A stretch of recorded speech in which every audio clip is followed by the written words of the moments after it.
Halo teman-teman. Jadi perkenalan dulu, nama aku Mariam. Aku sama teman-teman aku. Nama aku Nadira Nurfadla. Nama aku Ningrum Paisa Praitno. Jadi kita sekarang lagi ada di desa Caringin ya. Lagi ada di desa Caringin. Nah, kita tuh udah visit beberapa kali ke sini. Jadi kita di sini itu mau ke UMKM yang ada di sini, namanya Jajananku. Jajananku itu tuh bisa dilihat alamat lengkapnya di sini nanti ya. Kita tampilin di sini ya. Terus jadi kita mau tanya-tanya ke ibunya. Ibunya lagi di atas. Nah, kita udah sempat bikin TikToknya, Instagramnya, sama kita udah posting beberapa video promosi juga. Sama logo kita udah bikin ya? Logo udah. Kita juga udah bikin logonya. Nah, kita mau tahu nih respons ibunya kira-kira gimana sih? Apakah ada peningkatan penjualan gitu ya? Atau pokoknya nanti kita lihat aja gimana respons ibunya terhadap promosi kita.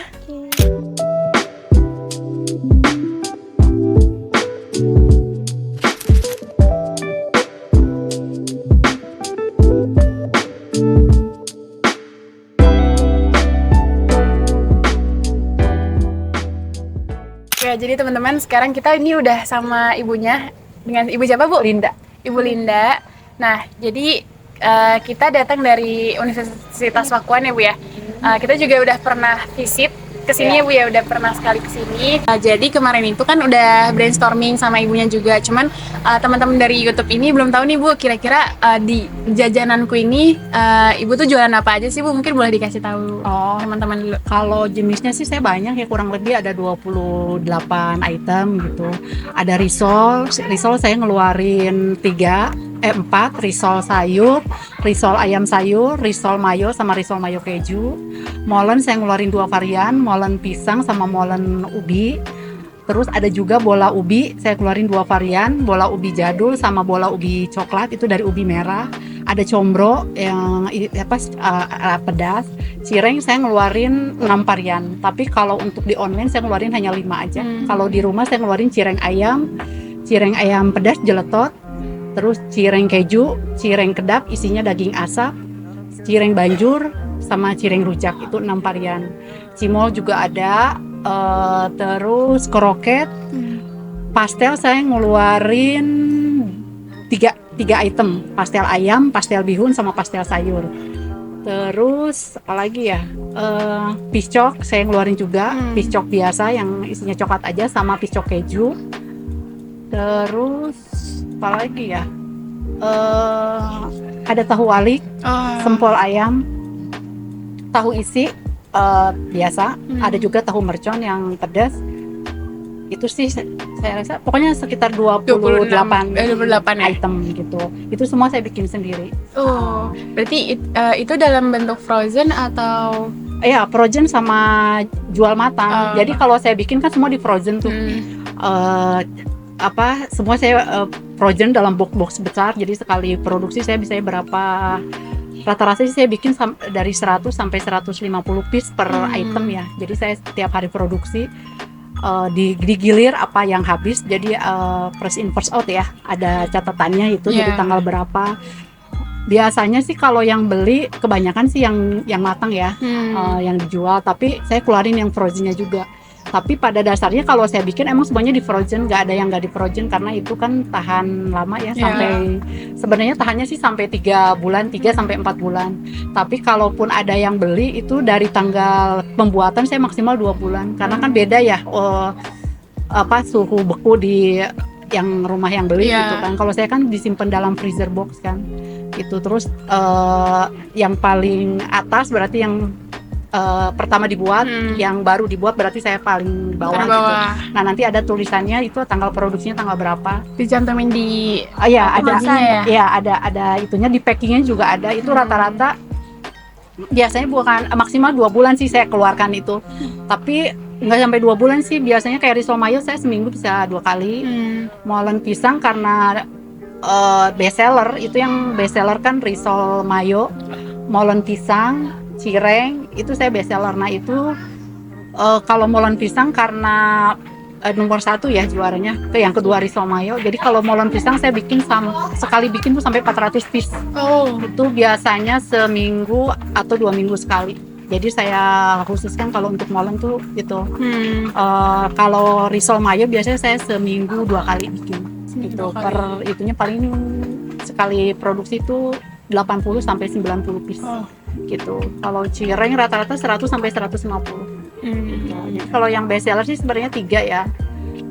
Yang paling best seller banget gitu, tapi yang makanan yang lainnya pun keluar ini. Hari ini aja saya ngeluarin bola ubi itu sampai 50 piece sebelum Jumatan itu ya. Berarti nggak sampai sebulan atau 2 bulan itu Nggak emang nyampe. udah Rata-rata dibeli ya, Bu, ya? saya bikin seminggu untuk 1 item ya, 1 atau 2 kali gitu.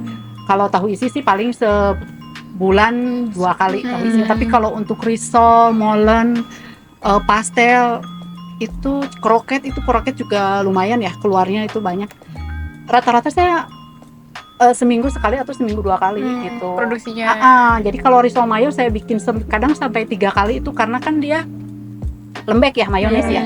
Jadi kalau terlalu ditumpuk padat itu dia hancur, mayonesnya keluar gitu. Resikonya yang paling beresiko tuh risol mayo, pastel sama cireng gitu. Jadi kalau sebenarnya sih saya bisa bikin langsung 300 gitu. Cuman kapasitas frozen freezer saya nggak muat gitu. Jadi kalau bikin kayak risol mayo tuh jangan ditumpuk ke atas tuh sebelum beku. Jadi saya pakai keloyang, isinya itu paling cuma 16 biji ya. Itu kan saya cuma ada cukup di atasnya cukup 5, sedangkan bawahnya udah box besar semua.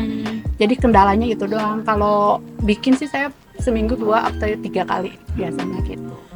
Jadi teman-teman ini produknya dari Ibu Linda ya, Ibu Linda di Jajananku. Dibeli ya teman-teman. Terus juga ini Ibu ada jual es ini ya, kayak es sasetan gitu. Es sasetan, Iya kayak gini. Ini kali kedua kita datang ke sini ya, Bu ya. Nah, waktu pertama itu kita udah brainstorming sama Ibu, kita udah tahu usaha Ibu itu apa aja yang dijual gitu ya, Bu ya. Terus waktu itu kemarin itu kita juga bikin konten TikTok sama Instagramnya, Bu. Ibu udah lihat kan, Bu ya? Udah lihat. Bagus juga. Nah, menurut Ibu kira-kira pendapat Ibu nih gimana kita yang dari Unpak ini datang ke sini untuk bantu usaha Ibu. Kita bikin Instagram, kita bikin logonya juga dan TikToknya. Itu menurut Ibu gimana? Seneng sih ya. Jadi kan yang tahu bukan hanya sini aja gitu kan. Kadang kalau orang lihat dari kayak saya jualan di GrabFood, ShopeeFood gitu kan, sama Grab gitu kan, sama Gojek itu kan mereka hanya ngeliat menu gitu kan. Tapi kalau orang yang biasa medsos gitu kan bisa ngeliat tuh ternyata menunya banyak gitu ya.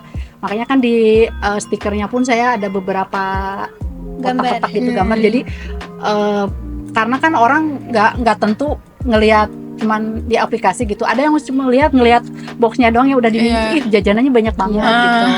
Terus ada juga yang dari online jadi ke offline, dia minta nomor telepon saya ke Gojek gitu ya, ke ojeknya. Itu biasanya banyak sih yang kayak gitu. Terus ada yang datang juga ke sini beberapa gitu karena harganya emang agak lumayan beda antara GrabFood, GoFood sama langsung ya. Itu kalau penjualan sih saya emang rata-rata lewat online ya. Kalau untuk pesanan sih ada beberapa. Kayak tadi saya ngeluarin 250 piece risol gitu. Kalau itu sih paling cuma ke orang-orang kenal ya lewat WA gitu. Saya kan ikut ke UMKM-nya, berarti orang UMKM yang Kecamatan Caringin biasanya yang ada ini ya, Bu ya, ada komunitas. Komunitas gitu ya. Gitu. Tapi sebelum masuk UMKM emang saya udah buka di online.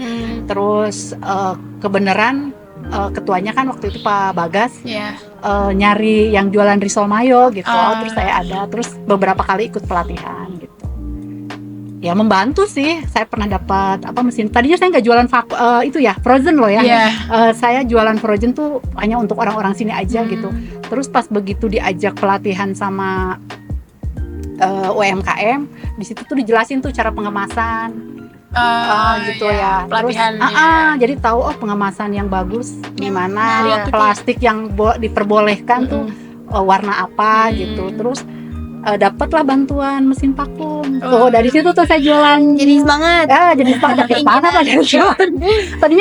Tadinya di online tuh saya hanya jual mateng gitu, tapi ada beberapa di catatannya minta yang frozen gitu. Saya kan nggak pernah, maksudnya nggak kebayang mau jualan tuh kayak gimana gitu kan. Terus pas begitu pelatihan disaranin yang standar banget pakai plastik vakum khusus Iya. makanan ada. Terus dikasih bantuan mesin press vakumnya. Dari situ tuh saya jualan. Terus dikasih tahu tadinya saya nggak ada stiker ya, cuman pakai tulisan. Saya tetap pakai paper lunch box gitu ya. Iya. Cuman pakai tulisan pakai spidol gitu kan. Oh, iya. Pertama gitu tuh. Pas udah begitu ikut pelatihan kemasan, dijelasin. Pertama saya nggak ada logo. Nggak ada, cuman ada tulisan jajananku tok Iya. gitu. Di sana di pelatihan itu dikasih gambaran gini loh, bikin stiker gitu. Warnanya yang menarik, tulisannya kayak gimana. Terus saya tanya kan, kalau orang kan yang ikut waktu itu yang ikut pelatihan cuman ada beberapa item. Nah, saya bilang saya banyak. Waktu itu nggak nyampe 28, kurang lebih hanya 18 item. Dikasih saran lah dari pas pelatihan. Kasih aja di stikernya banyak itu. Kamu jualan ini nih. Yeah. Tinggal checklist isi berapa. Terus kalau jualan frozen diharuskan ada masa expired ya. Iya. Gitu. Terus dari pelatihan juga dari UMKM juga dijembatani sertifikasi halal ya. Oh, Saya iya. udah ada halalnya, udah ada gitu, hanya beberapa gitu. Karena emang saya makanan produksi sendiri gitu. Dia dari jembatan dari UMKM membantu, terus ya dari Pak Wan juga ya kemarin juga sempat ada yang beli, udah ada loh IG-nya gitu. Iya. Lihat gitu kan, nggak ini dikasih tahu gitu. Terus yang dari itu kadang suka nyari kan, ada di map tuh. Iya. Ada di map gitu, suka datang ke sini gitu. Di depan juga ada pelangnya, cuma kecil sih saya. Iya. Salah Ada gitu. dua. Nggak paham juga soal desain gitu. Jadi itu ya itulah berawal dari anak sih. Saya emang senang bikin makanan, senang banget. Kita udah bantuin ibu nih. Terus kita mau nanya kesan dan kesannya ibu selama kita bantuin itu apa? Apakah memuaskan atau masih ada lah yang ibu kurang sreg dari kita? Oh, kalau itu sih saya seneng ya, maksudnya puas gitu kan, dibantu dibikinin TikTok, IG gitu kan. Jadi orang tuh tahu loh, jajananku lokasinya di sini gitu kan. Ngebantu banget, itu promosi kan. Dibantu promosi gitu. Jadi orang tahu, di jajananku ada apa aja nih, lokasinya di mana. Jadi orang bisa datang langsung ke sini. Karena kan posisi saya masuk gang ya. Iya, betul. Kan di pinggir jalan gitu. Jadi orang terus ada itu juga nggak tahu gitu, ada jajananku. Nah, begitu pas mereka main medsos gitu kan, ada TikTok, ada IG, di sini ada jajananku, begitu lihat banyak nih menunya, bolehlah kita pesan, bisa lewat online, bisa datang ke sini. Ada beberapa yang datang ke sini yang lewat aplikasi yang teteh buat gitu, ngebantu banget malah. Alhamdulillah. Senang. Harapan kedepannya dari ibu untuk kita itu apa kalau boleh tahu? Harapannya ya mudah-mudahan ya lancar sekolahnya Amin. gitu. Ke saya juga lebih membantu lagi, Amin. dipromosiin lagi Insya jualan Allah. saya, jadi orang banyak tahu ya. Mudah-mudahan sukses lah, kuliahnya lancar semuanya, Amin. berkah buat semuanya. Iya. Terima kasih. Ibu terima kasih banyak ya Bu. Nanti ini kita buat UTS aja nih Bu ya. Nanti setelah UTS nanti masih ada lagi. Mungkin nanti akan beberapa kali visit ke sini lagi ya Bu ya. Mudah-mudahan kita nggak mengganggu. Ya, terima kasih ya Bu. Sama. Saya jarang tutup sih. Iya, tiap hari Bu ya. Iya, tiap hari. Tiap Pokoknya hari. dari pagi sampai jam 10 maksimal. Hari ini emang saya kurang tidur karena pesanan 250 itu diambil jam 5 pagi ya. Saya harus ngegoreng jam 12 malam. Terus kalau untuk pesanan banyak itu kan pakai itu ya, cabai rawit ya. Iya. Jadi itu harus didiemin dulu 2 jam. Jadi saya ngegoreng jam 12 sampai jam 2 tidur, jam 4 bangun karena jam 5 mau diambil gitu. Jadi itu capek kalau udah pesanan gitu.